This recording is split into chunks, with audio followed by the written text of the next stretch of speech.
آتی ہے جب حضور کی روحانیت ہماری طرف متوجہ ہو اور ہم مذاق کرنے لگیں گے تو پھر مصطفیٰ نے تو ہم سے بڑی محبتیں کی ہے نا اپنی امت سے.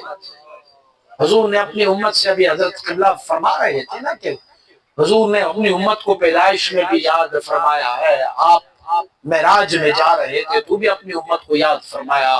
جب آپ دنیا سے تشریف لے کے جا رہے تھے تب بھی اپنی امت کو یاد فرمایا. مصطفیٰ کریم ہمیں ہر لمحہ یاد رکھتے ہیں اور پھر جب وہ ہماری طرف متوجہ ہو جاتے ہیں اور ہم بے ادبی کر کے بیٹھ جاتے ہیں تو خدا نخواستہ کہیں مصطفیٰ کریم کی روح مبارک ہم سے ناراض نہ ہو جائے.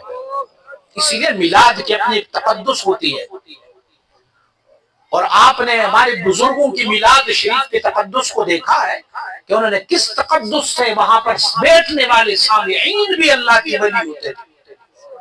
وہ جو سامنے بیٹھے ہوتے تھے وہ بھی اللہ کی ولی ہوتے تھے. میلاد پڑھنے والا بھی اللہ کا ولی ہوتا تو وہ جا کے کریم آقا کی بارگاہ میں ایسے قبول ہوتا کہ حضور خود بشارت فرمایا کرتے ہوتے تھے. تو عرض کرنے کا مقصد یہ تھا کہ منتظمین اگر انتظام کر لیتے ہیں محفل میلاد مصطفیٰ صلی اللہ علیہ وسلم کی تو ہمیں چاہیے کہ ہم اس میں ادب اور تقدس کے ساتھ بیٹھیں. مشائخ نے میلاد شریف کی تعظیم اور تکریم کو یہاں تک بیان کیا ہے کہ کوئی بھی بندہ میلاد شریف کے محفل میں آئے تو بے وضو وہاں پر تشریف نہ رکھے. یہ ادب ہے، میلاد شریف کا ادب ہے. حضرت ہمارے سلسلوں کے بزرگ گزرے حضرت امام بختیار کاکی رحمۃ اللہ تعالی. بختیار کاکی رحمۃ اللہ تعالی کے محفل میں وجد و کیف و حالت بہت ہوتی تھی. آپ کے مریدین سالکین میں بہت کیفیت ہوتی تھی. ایک دن جب آپ تشریف لائے محفل میں تو خاموشی چھائی ہوئی تھی، نہ کیف تھا نہ وجد نہ حال، کچھ بھی نہیں تھا. تو آپ مبارک نے فرمایا کہ آج کیا ہوا ہے ہماری اس محفل میں؟ کوئی کیف نہیں ہے، کوئی وجد نہیں ہے، کوئی حالت نہیں ہے، کوئی کیفیت نہیں ہے. تو مرید و سالکین سے پوچھا بھائی تم سارے جو یہاں پر آئے ہو تو کھانا حلال کا کھا کے آئے ہو؟ میں آپ کو لطافت اور ان کی صفائی بتا رہا ہوں. کہا جی ہم سارے اپنے گھروں سے کھانا کھا کے آ رہے. کہا ٹھیک ہے پھر ساروں کا وضو ہے، با وضو ہے، سارے سب با وضو ہے. تو فرمانے لگے پھر یہ کیف کیوں نہیں ہے؟ کہا تم میں سے کوئی غیر تو نہیں آیا؟ دیکھا سب نے کہا نہیں حضور ہم تو سب عقیدت والے ہیں، محبت والے ہیں، کوئی غیر ہمارے میں نہیں ہے. تو تھوڑی دیر مراقبے کی حالت میں اپنے سر کو ایسے جھکا کے آپ نے سر اٹھایا. فرمانے لگے اچھا چلو ساری چیزیں ٹھیک ہے، تم میں سے کوئی کسی غیر بندے کے دشمن یا بے ادب بندے کا کوئی چیز تو اپنے ساتھ لائے نہیں؟ تو ایک سالک اٹھا، انہوں نے کہا حضور میرا بھائی جو ہے وہ بے ادب ہے، اللہ کی ولیوں کے منکر ہے، اور میں نے اپنی عصا جو میری لاٹھی تھی وہ عصا میری ٹوٹ گئی تھی، میں نے اپنے بھائی کی عصا اپنے ساتھ لایا ہوں. فرمانے لگے اختف، پھینکو اس کو باہر. فرمایا اسے پھینکو باہر. جب انہوں نے اس کو پھینکا تو یک دم محفل میں وجد و کیف طاری ہو گیا. فرمایا بے ادب تو بے ادب ہے، وہ تو مجلس کو خراب کر دیتے ہیں، محفل کو خراب کر دیتے ہیں، لیکن فرمایا جو میرے اللہ کے بندوں سے محبت نہ رکھے، ان سے عداوت رکھے، ان کی استعمال شدہ چیز بھی اگر محفل میں لائی جائے تو محفل ساری قدورت سے بھر جاتی ہے. اور ہم کتنے مقدس محفل کو سجائے بیٹھے ہیں. میرے آقا کی طرف جس کا نسبت ہو، کریم آقا کی طرف جس محفل کی نسبت ہو تو پھر اس نسبت کی عظمت کیا ہوگی. سبحان اللہ. میں اکثر و بیشتر جب محافل میں کوئی اس طرح کا سچویشن دیکھتا ہوں تو پھر ان کو بتاتا ہوں کہ بھئی دنیا دار کسی وڈیرے کی محفل میں جاؤ گے، کوئی وڈیرا ہو، کوئی سردار ہو، کوئی وزیر ہو، کوئی چیئرمین ہو، اس کی محفل میں جاؤ گے، وہاں بیٹھو گے تو تم ایسے حرکات وہاں کرو گے؟ نہیں کرو گے، کیونکہ تجھے خطرہ ہے کہ اگر میں نے کوئی ایسی ویسی حرکت کی تو وڈیرا صاحب مجھے پنش کر لیں گے، وزیر صاحب مجھے جیل دلوائیں گے، مجھے سزائیں دیں گے. لیکن رؤوف رحیم کی محفل میں آ کے پھر بے ادبی سے بیٹھ جاؤ۔ میلاد ہمیں کیا سکھاتی ہے؟ میلاد ہمیں یہ سکھاتی ہے کہ ہم نے آقا سے محبت کرنی ہے، اور آقا کی محبتوں کا پہلا قرینہ آقا سے ادب سے پیش آنا ہوتا ہے۔ بس یہ مشائخ ہمیں، آپ نے دیکھا ہے صوفیاء اکرام جو بیٹھے ہوتے ہیں کیسے بیٹھے ہوتے ہیں؟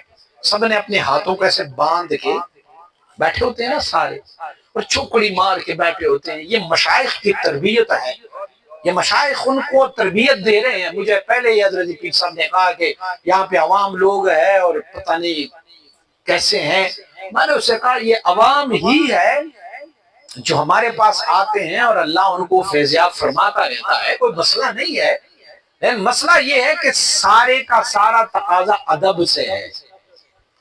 کریم آقا صلی اللہ علیہ وآلہ وسلم بارک کے صحابہ کرام نے حضور سید عالم صلی اللہ علیہ وسلم سے محبت اور ادب کی، رب نے انہیں صحابہ بنایا، اور جن کے دلوں میں بے ادبی کا شائبہ تھا تو اللہ کریم نے اسے منافقین کے زمرے میں شامل فرمایا۔ تو ان کا وہاں بیٹھنا ان کو کوئی فائدہ نہیں دے رہا تھا۔ اللہ رب العزت نے ہم پر کتنا کرم فرمایا کہ اللہ نے ہمیں ایک ایسا نبی عنایت فرمایا جو نبیوں کی بھی نبی ہے، جو انبیاء اور رسول کی بھی نبی ہے، جس کی ایک جھلک دیکھنے کے لیے اللہ کریم نے پورا ایک سما باندھا، اور اللہ کریم نے میرے آقا صلی اللہ علیہ وسلم کو سبحان الذی اسریٰ بعبدہ لیلا من المسجد الحرام الی المسجد الاقصی الذی بارکنا حولہ لنریہ من آیاتنا انہ هو السمیع البصیر۔ رب تو اس پہ قادر ہے کہ کریم آقا صلی اللہ علیہ وسلم کو سیدھا مسجد حرام سے آسمانوں میں جنتوں میں لے کے جاتے، لیکن یہ مسجد اقصی میں جانے کی کیا ضرورت پڑی تھی؟ کریم آقا صلی اللہ علیہ وسلم کو مسجد اقصی لے جایا گیا، اور پھر وہاں سے پھر سدرۃ المنتہا اور آگے سے آگے کا سفر کرایا گیا۔ مشائخ اور علماء فرماتے کہ اس میں ایک ریزن تھی، وجہ یہ تھا کہ کریم آقا صلی اللہ علیہ وسلم کی نورانیت، کریم آقا صلی اللہ علیہ وسلم بارک کی چہرہ مبارکہ، حضور سید عالم صلی اللہ علیہ وسلم کی ذات مبارکہ اگرچہ تخلیق کے زمرے میں سب سے بعد آئی تھی، لیکن ہر نبی نے کریم آقا صلی اللہ علیہ وسلم کی مدح سرائی کی تھی۔ رب کائنات نے انہیں سکھایا تھا کہ میرا محبوب ہوگا، لیکن دیدار سے محروم تھے۔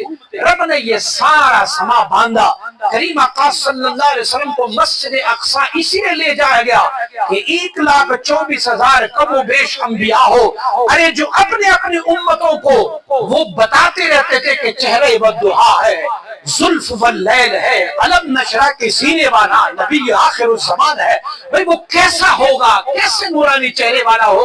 رب نے سب پر کرم فرمایا، آج اپنی محبوب کا دیدار سب کو کرا دیا ہے۔ اور حضور سید عالم صلی اللہ علیہ وآلہ وسلم کی دیدار مبارکہ جب وہاں پر کرایا گیا تو وہاں پر صفیں باندھی گئی، نماز پڑھنے کی وہاں پر کوئی وقت تو نہیں تھا نا، وہاں پر کون سے نماز کا وقت تھا؟ سبحان الذی اسریٰ بعبدہ لیلا من المسجد الحرام الی المسجد الاقصی الذی بارکنا حولہ، وہ تو رات کا ٹائم تھا، حضور تو عشاء کی نماز پڑھ چکے تھے، تو وہاں پر کون سی نماز تھی جو مسجد اقصی میں آپ نے پڑھائی تھی؟ وہاں پر نفل نماز تھی، لیکن پڑھانے کی کیا ضرورت تھی؟ اسی لیے ضرورت آ رہی تھی پیش کہ انبیاء اور رسول سے ابتدا میں یہ وہاں سے وعدہ دیا گیا ہے کہ تم لوگوں کو جو کتاب دی گئی ہے، تم لوگوں کو جو حکمت اور دین دی گئی ہے، سب سے بعد میں میرے ایک نبی نے آنا ہے، تو اس نبی کی تم نے تعظیم کرنی ہے، تم نے توقیر کرنی ہے، اس کی نصرت اور مدد تم نے کرنی ہے۔ تو ہمارے ہاں قانون کیا ہوتا ہے کہ جب ہم کسی کو اپنا امام بنا لیتے ہیں تو ہمارا امام کیسے ہوگا؟ وہ سب سے بہتر ہوگا، ہم میں سے سب سے بہتر ہوگا۔ حضرات مشائخ نے امام کی تعریف کی ہوئی ہے کہ اگر آپ نے کسی کو اپنا امام بنانا ہے تو پھر کس بندے کو امام بنائے؟ آپ میں سے امام وہ ہوگا جو عالم ہوگا، آپ سب میں سے عالم ہوگا۔ اگر ساری ہی علماء اکٹھے ہوئے تو پھر امامت کے لیے کون آگے ہوگا؟